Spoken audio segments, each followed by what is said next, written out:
টোনা, তোমার সাথে আমার একটা গুরুত্বপূর্ণ কথা আছে। হ্যাঁ বাবা, বলো।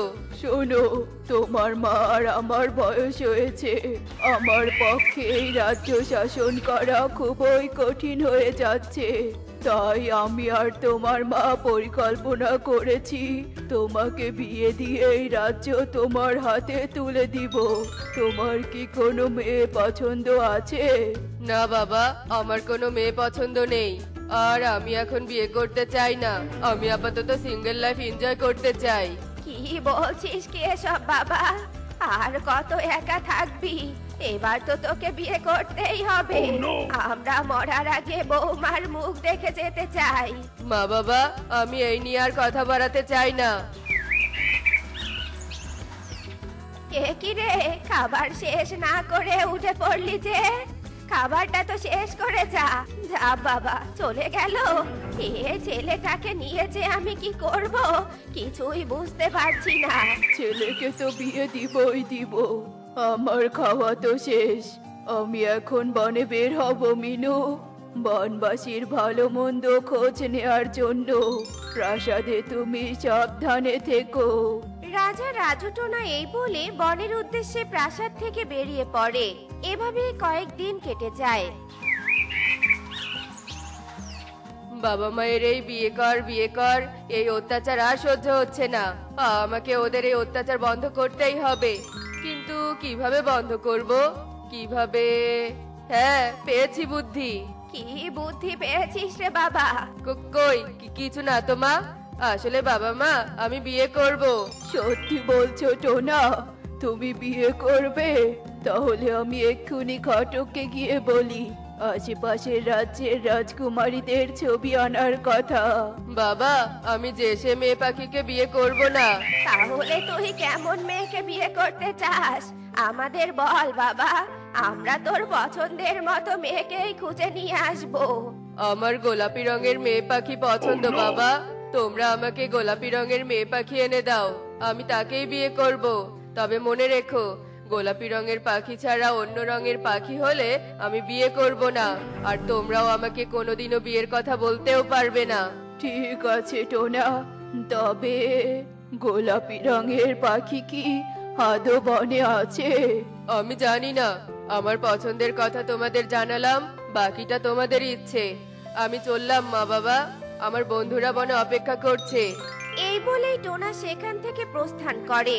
আর রাজা রানী সেখানেই দাঁড়িয়ে ভাবতে থাকে। Plan successful. এবার গোলাপি মেয়েকে খুঁজে পাবে না, আর আমাকে বিয়ের কথাও বলবে না।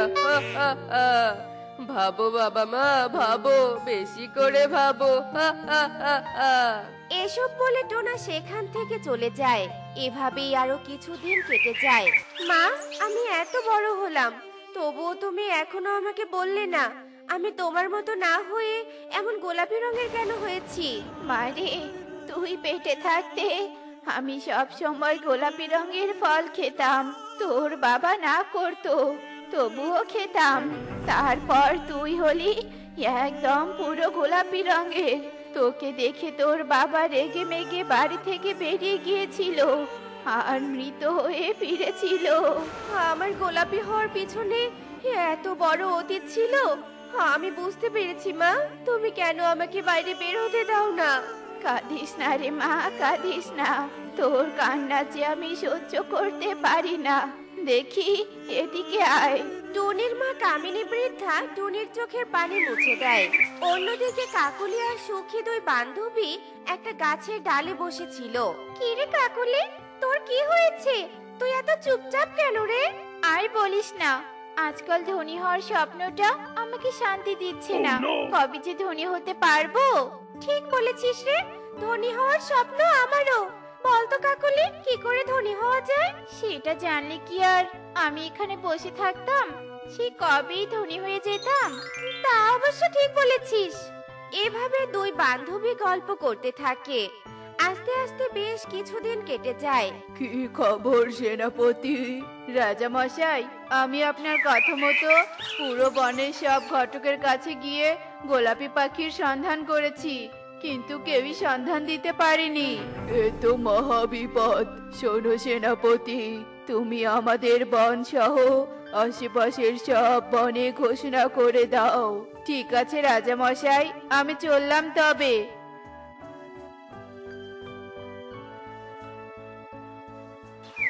শোনো শোনো শোনো, রাজা মশাই তার ছেলের বিয়ের জন্য গোলাপি রঙের মেয়ে পাখি খুঁজছে। বনে গোলাপি রঙের কোনো মেয়ে পাখি থাকলে রাজপ্রাসাদে যোগাযোগ করার জন্য বলা হলো। শোনো শোনো শোনো। এভাবে সেনাপতি কবুতর ঘোষণা করতে থাকে। এই ঘোষণা শুনে কামিনী বলে, এতদিন পর বিধাতা আমার মেয়েটার দিকে ফিরে তাকালো। আমি তো ভেবেছিলাম আমার মেয়েকে সারা জীবন আইবুড়ো হয়েই থাকতে হবে। যাই, টুনিমাকে গিয়ে খুশির খবরটা বলি। কামিনী সেখান থেকে উড়ে বাড়িতে চলে আসে আর ঘোষণার কথা টুনিকে খুলে বলে। সব শুনে টুনিও ভীষণ খুশি হয়। সত্যি বলছো মা? হ্যাঁ রে মা, সত্যি বলছি। আর দেরি নয়, চল মা, এক্ষুনি প্রাসাদে যাই। টুনি আর মিনু রাজপ্রাসাদের দিকে উঠতে থাকে। অন্যদিকে কাকুলি ঘোষণা শুনে ছুটে সুখী পায়রার কাছে চলে আসে। বান্ধবী বান্ধবী, ধনী হওয়ার উপায় পেয়েছি। ধনী হওয়ার উপায় পেয়েছিস? কি উপায়? শোন, রাজামশাই তার ছেলেকে বিয়ে দিবে, সেজন্য তিনি গোলাপি রঙের মেয়ে খুঁজছে। গোলাপি রঙের মেয়ে খুঁজছে? কিন্তু আমরা তো গোলাপি রঙের নই।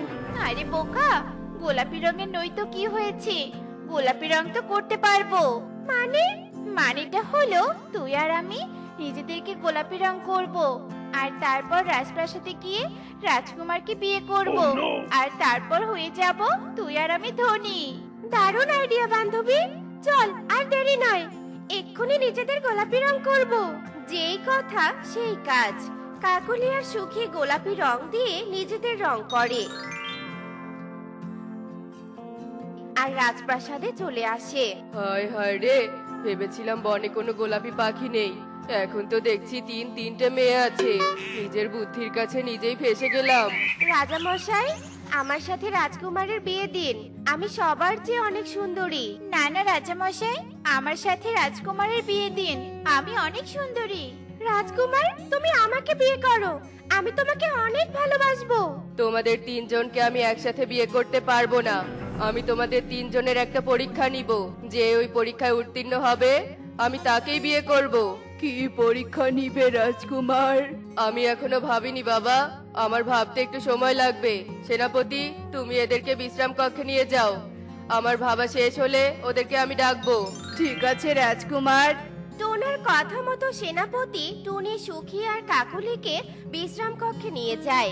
এখানে আমার মাথায় কিছুই আসছে না, আমি কক্ষে যাচ্ছি বাবা মা। এই বলে টোনা তার কক্ষের দিকে পা বাড়ায়, আর ঠিক তখনই কাকুলি আর সুখীর কথা শুনতে পায়। সুখী, আমরা যে রং করি গোলাপি পাখি সেজে এসেছি, এটা বোকা রাজকুমার বুঝতেই পারেনি। তুই আর আমি ওই বোকা গোলাপি টুনিকে টপকিয়ে পরীক্ষায় উত্তীর্ণ হয়ে টোনাকে বিয়ে করব আর ধনী হব। ও এই ব্যাপার, রং করা পাখি তোমরা আমাকে বোকা বলেছো না? এবার দেখো আমি কি পরীক্ষা নেই তোমাদের। এই বালতি ভর্তি পানি দিয়ে যে সবার আগে গোসল করতে পারবে সেই হবে এই পরীক্ষায় বিজয়ী, আর সেই হবে আমার স্ত্রী, আর সেই সাথে অর্ধেক সম্পত্তির মালিকও হবে।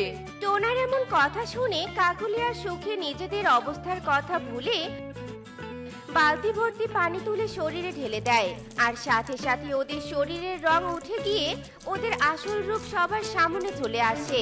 কাকুলি, সুখী, তোমরা এইভাবে রং করে আমার ছেলেকে ঠকাতে চেয়েছিলে?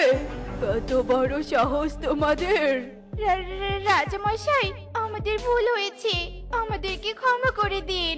তোমরা লোভী, তার উপর তোমরা আমাকে বোকা বানাতে চেয়েছিলে, তাই তোমাদের কোনো ক্ষমা নেই। আমি টুনিকে বিয়ে করব, আর আজ থেকে তোমরা দুজন টুনির দাসী। কেন যে লোভ করতে গেলাম, হতে এসেছিলাম স্ত্রী আর হয়ে গেলাম দাসী।